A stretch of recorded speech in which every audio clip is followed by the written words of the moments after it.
따라해 보겠습니다. 선택과 신뢰. 신뢰.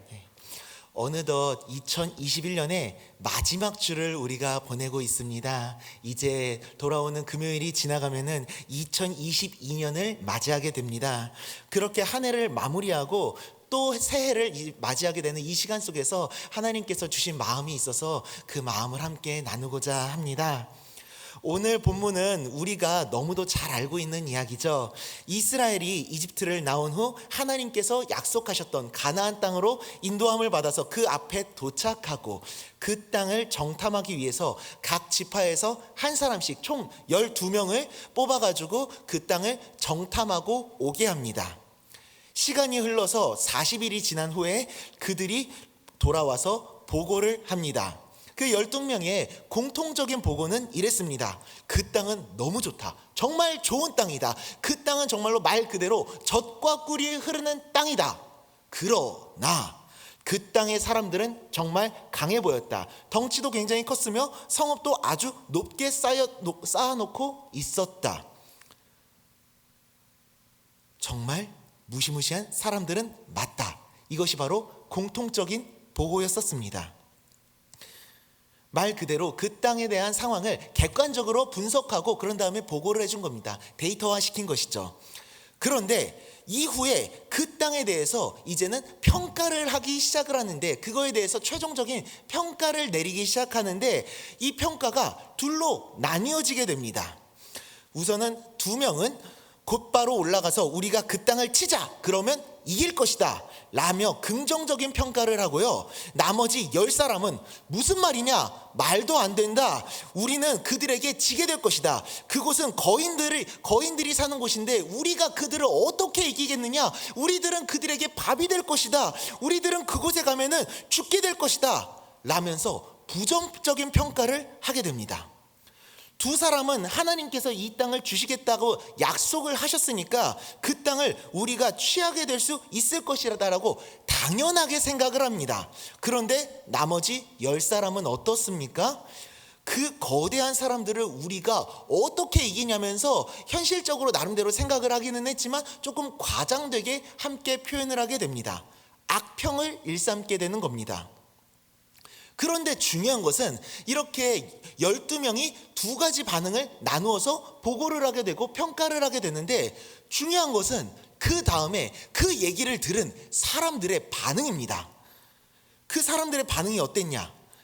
울고 불고 난리가 난 겁니다. 부정적인 평가를 했었던 사람들의 반응을 따라갔었던 겁니다. 우리 망했다고, 하나님께서 우리를 죽이려고 저 땅으로 보내시는 거라면서 여기까지 오느라고 얼마나 고생했는데 차라리 이집트에서 죽는 게, 광야에서 죽었던 게 훨씬 더 나았을 거다, 왜 여기까지 고생을 하면서 인도해 주셔가지고 여기까지 고생하면서 오게 한 다음에 왜 저 땅에 들어가서 죽게 하냐, 차라리 일찍 죽게 하지. 그러더니 그 다음에는 야, 우리 새로운 리더를 뽑아가지고 그 사람을 따라가지고 같이 이집트로 돌아가자 라고 얘기를 하는 겁니다. 여호수아가 그 얘기를 듣더니 옷을 찢으면서 굉장히 통곡을 합니다. 그리고 그들을 진정시키고 하나님을 바라보자고 합니다. 그런데 사람들이 말을 듣나요? 안 듣습니다. 하나도 듣지 않았습니다. 오히려 회중들은 그 얘기를 듣고 분노를 가라앉히지 못하고 오히려 더 분노를 합니다. 그러더니 모세와 여호수아와 갈렙을 돌로 치려고 합니다. 흥분과 분노가 극에 달해 있는 그런 상황이었던 것이죠. 아주 폭주를 해버린 것입니다. 그때 하나님께서 이스라엘 백성들에게 나타나시고 하나님을 향한 그들의 원망에 대해 진노하십니다. 그리고 그들을 심판하시죠. 가나안 땅으로 바로 들어가는 것이 아니라 40년의 시간 동안 광야를 돌아다녀야 했었고, 20살이 넘는 사람들은 가나안 땅에 들어가지 못하고 그 다음 세대들이 가나안 땅에 들어갈 수 있도록 하셨습니다. 옛 이스라엘은 모두 죽고 40년의 훈련 시간을 거친 새 이스라엘이 되어서 들어가게 될 것이란 말씀이었죠. 단 그 땅에 대해서 하나님을 신뢰하면서 긍정적인 평가를 했었던 여호수아와 갈렙을 제외하고서 말이죠. 자, 그런데 여러분, 우리가 여기서 한 가지 좀 질문을 해보았으면 하는 게 있습니다. 그것이 무엇이냐면요, 자, 이제 정탐꾼들의 말을 듣고 회중들이 하나님을 원망했습니다. 그들이 하나님을 원망했는데, 그러면은 그 원망을 했었던 것은 누구의 책임일까요? 누구 때문에 그들이 원망을 하게 됐었던 걸까요? 자, 제가 그 광성드림학교에서 초등학생 아이들에게 성경 수업을 해주고 있습니다. 이 성경 수업 시간에 이 이야기를 해주면서 제가 똑같은 질문을 했습니다. 그랬더니 초등학교 2학년 수업이었는데요, 이 2학년 아이들이 뭐라고 대답했을까요? 네, 맞습니다. 한 사람도 빠짐없이 모든 친구들이 다 10명의 정탐꾼 때문이요 라고 대답을 해줬습니다. 자, 그러면은 저는 그 이야기를 듣고 뭐라고 대답을 했을까요? 네, 너무 어려운 질문인가요? 네, 이렇게 대답을 했습니다. 그래? 그렇게 생각하니? 근데 아니야, 아니라고 대답을 했습니다. 그런 다음에 이렇게 대답을 해줬습니다. 그 사람들이 그렇게 하나님을 원망을 했었던 것은 그 10명 때문이 아니야, 바로 자기 때문이야. 왜? 결국에는 그 하나님을 원망하는 것을 선택한 것도 자기 자신이잖아 라고 대답을 해줬습니다. 그랬더니 이 이야기를 들은 아이들이 이렇게 반응합니다. 오, 이런 식으로 반응을 합니다. 자, 여러분 생각을 해보시기를 바랍니다. 자, 이스라엘 백성들이 하나님을 원망하게 된 것이 10명의 정탐꾼 때문이라고만 얘기할 수 있을까요? 아닙니다. 결국 그것을 선택한 것은 자기 자신이었었습니다. 거기에다가 선택지는 몇 가지였었죠? 2가지였었습니다. 2가지 중에 하나를 본인들이 선택한 것이었었습니다. 여호수아와 갈렙의 긍정적인 평가와 10명의 부정적인 평가. 그런데 왜 그들은 여호수아와 갈렙처럼 긍정적인 평가를 따르지 않은 것일까요? 2 사람보다 10명이 더 많으니까? 다수의 의견을 따르기 위해서? 다른 사람들이 선택하니까 나도 그냥 따라가는 그 군중 심리 때문에? 아닙니다. 다수를 따라가는 선택을 한 것이라면은 왜 여호수아와 갈렙은 나머지 10명의 선택을 따라가지 않은 것일까요? 나머지 이스라엘의 선택을 따라가지 않은 것일까요? 다른 사람들이 선택하니까 나도 따라서 선택했다? 그것 또한 자기 자신이 선택한 것입니다. 다른 사람 때문에, 누구 때문에 하나님을 원망했다? 그것은 결국에는 자기 자신을 합리화시키는 얘기일 수도 있습니다. 그 선택은 결국에는 내가 한 것이니까요. 그 선택에 대한 책임은 결국에는 자기 자신에게 있는 것입니다. 다른 무엇에게 책임을 전가할 수는 없습니다. 우리도 마찬가지입니다. 이스라엘 백성들처럼 하나님을 바라보지 못하고 죄 가운데 빠졌다면 그것 또한 우리들의 책임이고 우리들의 선택이라고 할 수 있습니다. 다른 누군가 때문에, 다른 무엇 때문에, 다른 환경 때문에 라고 하더라도 그것을 선택하는 것은 결국에는 나 자신인 것이죠. 그렇기 때문에 다른 무언가에게 책임을 전가할 수는 없을 것입니다. 우리가 이 이야기에서 또 한 가지를 생각해 봤으면 하는 게 있습니다. 바로 왜 사람들은 하나님을 원망하고 불평하는 것을 선택한 것일까요? 모든 사람들이 다 그랬다면 아마 우리들은 그러려니 하고 그냥 수용하고 받아들였을 것입니다. 하지만 모두가 그러지 않았습니다. 2 사람은 반대의 반응을 보였습니다. 여호수아와 갈렙은. 여호수아와 갈렙은 왜 그러한 반응을 보일 수 있었던 것일까요? 왜 그런 차이가 나타나게 됐었던 것일까요? 그것은 다름이 아니고 바로 신뢰의 차이였었습니다. 하나님을 향한 신뢰도의 차이가 있었던 것입니다. 정탐을 갔었던 모든 사람들이 같은 것을 보고 경험했었습니다. 보고 경험했던 객관적인 데이터는 같았었습니다. 하지만 그 데이터를 보고 분석하고 해석하는 것이 달랐었던 것입니다. 여호수아와 갈렙은 그 데이터를 보고 분석하고 해석을 할 때 하나님의 약속이라는 관점을 대입해서 분석을 했었던 것입니다. 그들은 우리보다 더 크고 힘이 강해 보이며 절대 무너지지 않을 것 같은 높은 성벽을 가지고 있었던 것은 사실이다. 하나님은 분명 하지만 우리에게 이 땅을 너희에게 줄 것이다 라고 약속하셨다. 그 말씀은 그들을 우리가 이기게 해주셔서 그 땅을 우리가 반드시 차지할 수 있도록 우리들을 도와주시겠다라는 하나님의 약속이었던 것이다. 이집트에서 10가지 재앙을 내리시고 홍해를 가르셨던 기적의 하나님이시라면은 그 모든 일들을 반드시 이루실 수 있을 것이다 라고 해석했었던 것입니다. 왜냐하면 하나님이 이런 분이시기 때문에. 먼저 이 민수기 23장 19절 말씀입니다. 시작. 하나님은 사람이 아니시니 거짓말을 하지 않으시고 인생이 아니시니 후회가 없으시도다. 어찌 그 말씀하신 바를 행하지 않으시며 말씀을 실행하지 않으시랴. 이어서 이사야서 14장 24절입니다. 시작. 만군의 여호와께서 맹세하여 이르시되 내가 생각한 것이 반드시 되며 내가 경영한 것을 반드시 이루리라. 아멘. 이 말씀들처럼 하나님은 어떤 분이시냐? 본인이 말씀하신 것들을 절대 철회하지 않으시고 반드시 이루시는 약속과 언약과 신실하신 하나님이시라는 것입니다. 여호수아와 갈렙은 그 사실을 알고 있었던 것입니다. 하나님은 우리의 평생의 삶을 지키시고 우리를 향한 분명한 계획과 목적을 가지고 계시며 그 계획대로 우리들의 모든 삶을 인도하시며 우리를 향한 약속을 반드시 이루시는 신실하신 하나님이시라는 사실을. 반면 10명의 정탐꾼은 그리고 이스라엘 백성들은 이 사실을 생각하지 못하고 있었던 것입니다. 오히려 하나님의 신실하심을 불신하고 있었습니다. 그렇기 때문에 하나님이 자신을 죽이기 위해 그곳에 보내셨다라는 불평과 원망을 했었던 것입니다.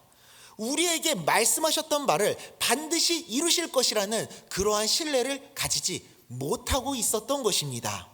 10명 때문이다? 아닙니다. 온 이스라엘 백성들이 하나님을 신뢰하지 못하고 있었던 것입니다. 그렇기 때문에 그 두 가지 평가가 나왔을 때 부정적인 평가를 따라가고 있었던 것입니다. 왜? 본인들도 똑같이 생각하고 있었으니까. 하나님을 신뢰하지 못하고 원망하고 불신하고 있었던. 여러분, 다니엘을 보시기를 바랍니다.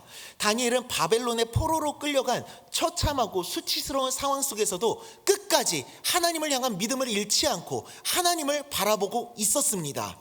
심지어 자신의 생명이 위험해지는 그 순간 속에서도 하나님의 함께 하심을 끝까지 신뢰하며 하나님을 섬기는 것을 포기하지 않았습니다.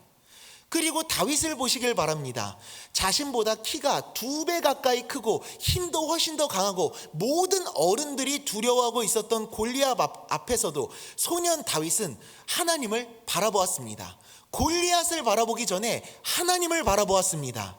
그래서 그 앞에서 두려워하지 않고 그와 싸울 수 있었던 것입니다. 말도 안 되는 체격의 차이를 하나님을 향한 신뢰로 메꾸고 그에게서 승리를 이끌어낼 수 있었던 것입니다. 또한 사울로부터 도망 다닐 때에도 너무 힘드니까 그는 하나님께 애원했습니다. 도대체 내가 언제까지 이렇게 힘들어야 되냐고. 하나님, 저를 도대체 언제까지 이렇게 힘들게 내버려 두실 거냐고. 언제 저를 구원해 주실 거냐고 하면서 하나님께 불평하는 듯한 모습을 보여줬었습니다. 그런데 그는 그렇게 하나님께 애원을 하고 불평을 하면서도 마지막에는 이렇게 고백을 했었습니다. 시편 57편 7절입니다. 시작. 하나님이여, 내 마음이 확정되었고 내 마음이 확정되었사오니 내가 노래하고 내가 찬송하리이다. 아멘. 그 힘든 상황 때문에 너무나도 괴롭고 하나님이 원망스럽기도 하지만 그럼에도 불구하고 하나님은 살아계심을 나는 믿습니다. 하나님이 살아계셔서 지금도 나와 함께 하시며 나의 삶을 이끌어주시고 나를 향한 모든 계획을 반드시 이루실 것을 나는 믿습니다. 그러니 하나님, 나의 마음과 나의 영혼을 하나님께로 확정하고 하나님께로 확정하며 나는 하나님을 예배하겠습니다 라고 다윗이 고백하고 있는 것입니다. 우리들의 2021년도 한 해는 어떤 한 해였나요? 저와 여러분들의 한 해는 어떤 한 해였을까요? 다윗과 여호수아와 갈렙처럼 끝까지 하나님을 바라보며 하나님을 신뢰하며 하나님을 선택하는 횟수가 더 많은 한 해였을까요? 아니면 이스라엘 백성들처럼 하나님을 신뢰하지 못하고 하나님을 향해 불평과 원망을 일삼는 것이 더 많았던 그런 한 해였을까요? 우리의 모든 신앙과 믿음은 다른 데에서 시작하지 않습니다. 바로 하나님을 향한 신뢰로부터 시작합니다. 하나님이 나를 지켜주실 것임을, 하나님께서 나를 위해서 일하실 것임을 믿기 때문에 내가 하나님을 더욱더 의지하고 하나님을 섬기고 하나님께 내 삶을 맡겨드리고 하나님의 말씀에 순종하며 살아가는 것이죠. 감사 또한 하나님을 향한 신뢰로부터 시작하는 것입니다. 성경은 우리에게 감사하라라는 말을 합니다. 명령형적인 말이죠. 명령어로 우리에게 이야기를 합니다. 심지어 신약 성경에서는 뭐라고 말씀하시죠? 범사에 감사하라 라고 말씀하십니다. 그런데 여러분, 감사라고 하는 것은 마음으로부터 우러나오는 것이지 않습니까? 그런데 감사하라고 말한다고 해가지고 우리가 정말로 감사할 수가 있나요? 우리 사람이라는 존재는 감사할 만한 조건이 없다면 정말 마음으로부터 우러나오는 진정한 감사를 할 수 있나요? 제가 고등부 예배 때 한 가지 실험을 했었습니다. 제가 고등부를 담당하고 있는데 저희 고등부 학생을 불렀습니다. 야, 너 앞으로 나와 라고 말한 다음에 학생 한 명을 앞으로 불렀습니다. 그러더니 제가 그 친구에게 이러고 질문을 했습니다. 질문 말고 이렇게 이야기를 했습니다. 야, 너 나한테 감사해 라고 얘기를 했습니다. 그 얘기를 들었을 때 학생의 반응이 어땠을까요? 네? 예? 갑자기요? 이러는 겁니다. 너 나한테 감사해 라고 얘기를 하니까 이 친구가 계속해서 이렇게 머리를 굴리는 겁니다. 뭘 감사해야 되지? 뭐라고 대답해야 되지?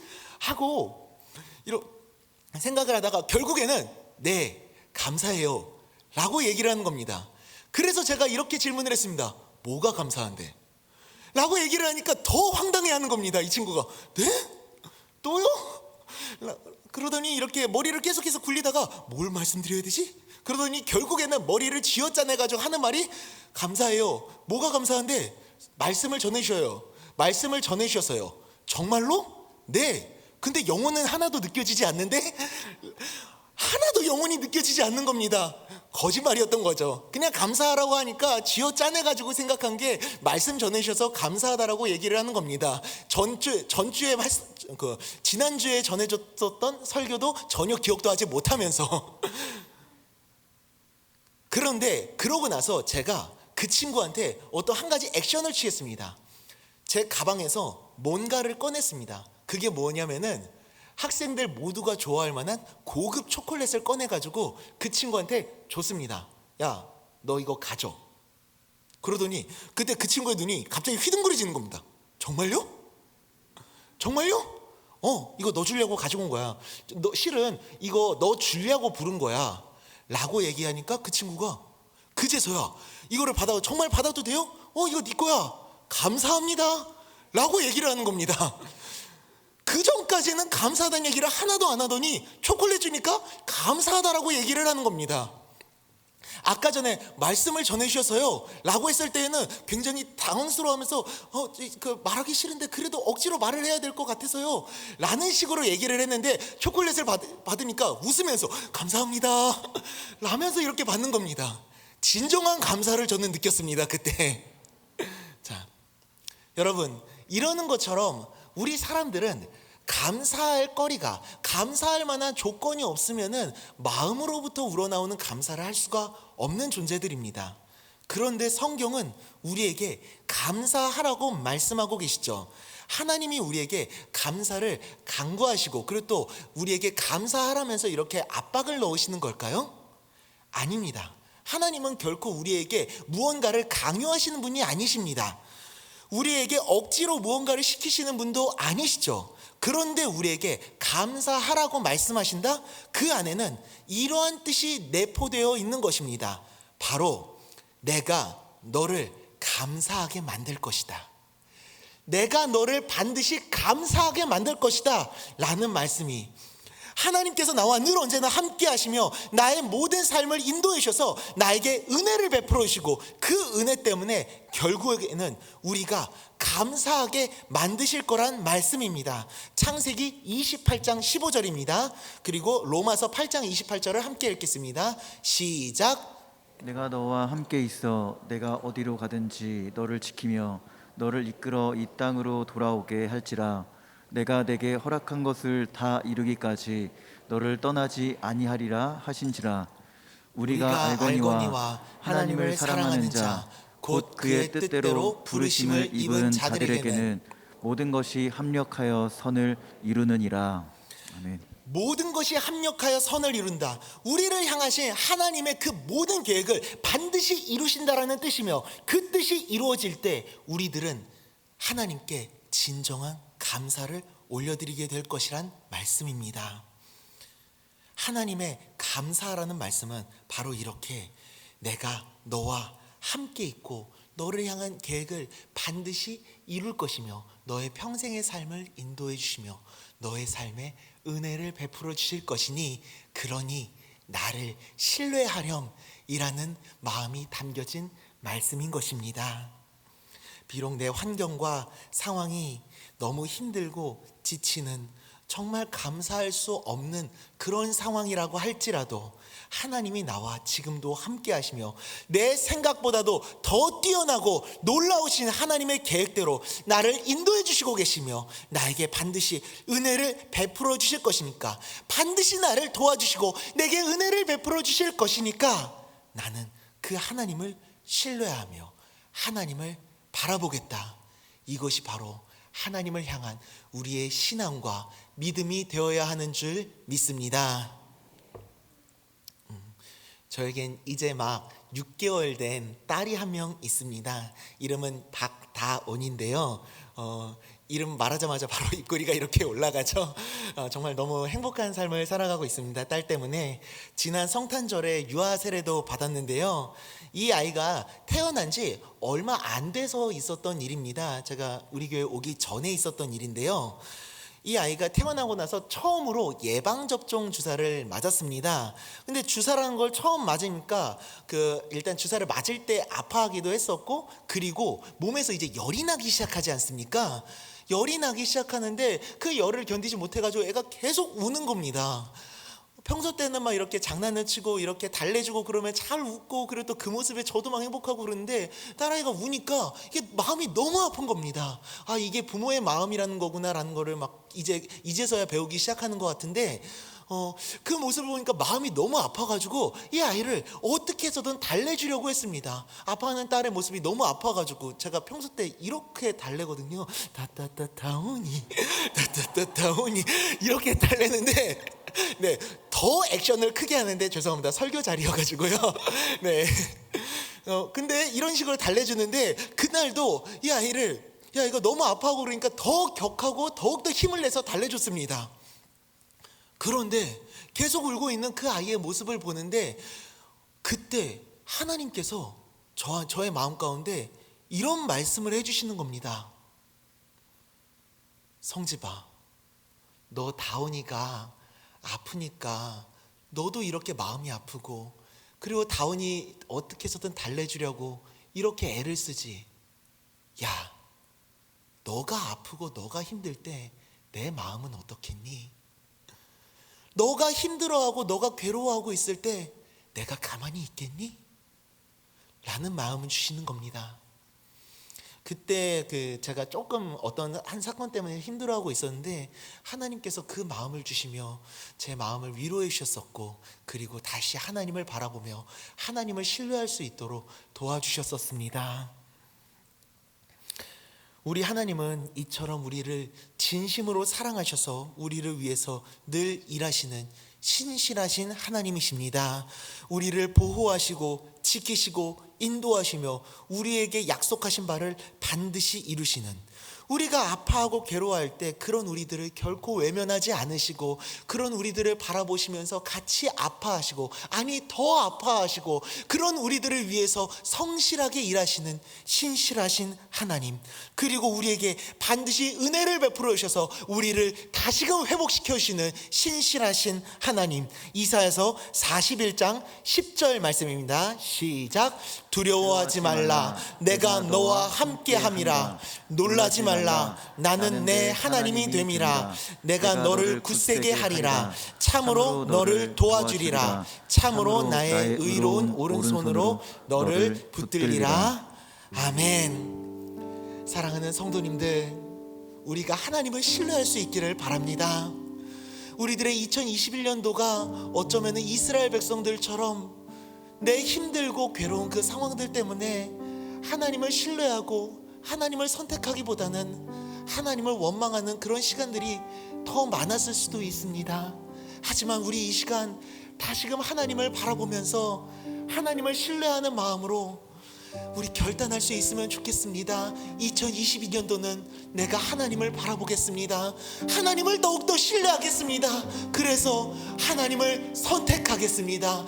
내 모든 상황 속에서 하나님을 선택하겠습니다.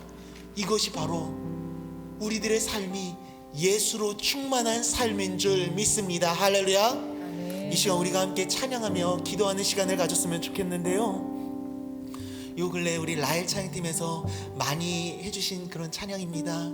그 찬양을 들으면서 너무나도 많은 은혜를 받았는데요, 무명이어도 공허하지 않은 것은 예수 안에서 내가 만족하기 때문이다라는 그 고백, 이 시간 함께 이 고백을 하나님께 올려드리며 찬양하며 나아가겠습니다. 무명이어도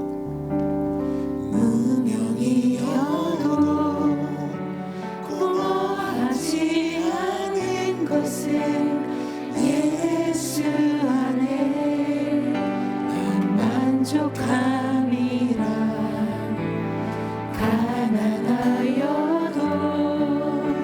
부족하지 않은 것은 예수 안에 오직 나는 부요함이라.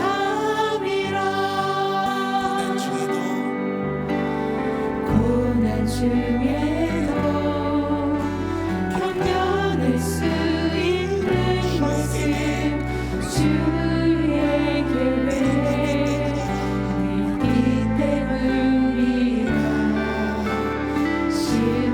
실패하여도 일어설 수 있는 것은 예수 안에 오직 나는 승리함이라. 난 예수로 충만하네. 난 예수로 충만하네. 난 예수로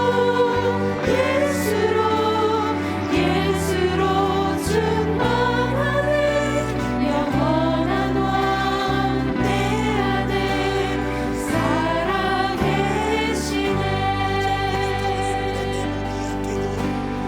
몸이 약해도 낙심하지 않는 것은 예수 안에 난 완전함이라. 화려한 세상 부럽지 않은 것은 난 예수로 충만함이라.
2022년도가 예수로 충만한 삶이 되게 하여 주시옵소서.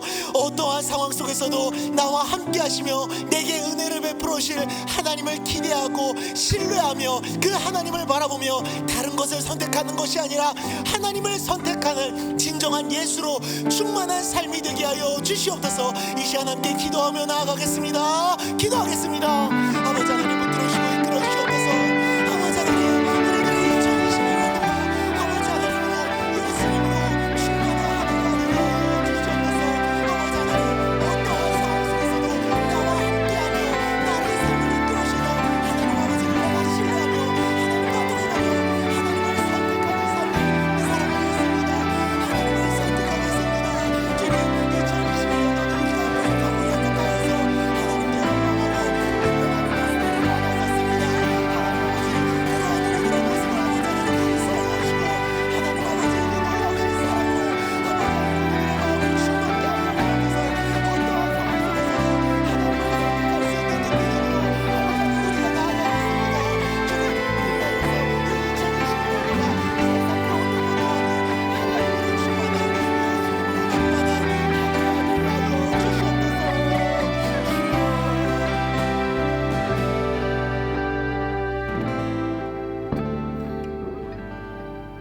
하나님 아버지,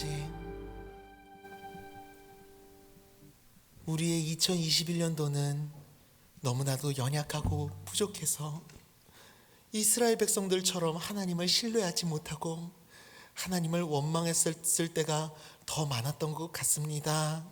하나님 아버지, 그러나 하나님은 우리들을 끝까지 포기하지 않으시며 우리들을 향한 그 놀라우신 사랑을 십자가 위에서 보여주셨습니다.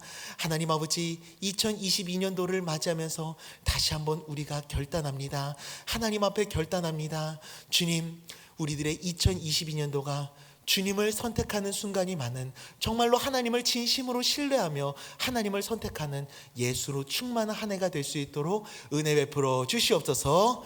감사드리오며 예수님의 이름으로 기도드리옵나이다. 아멘.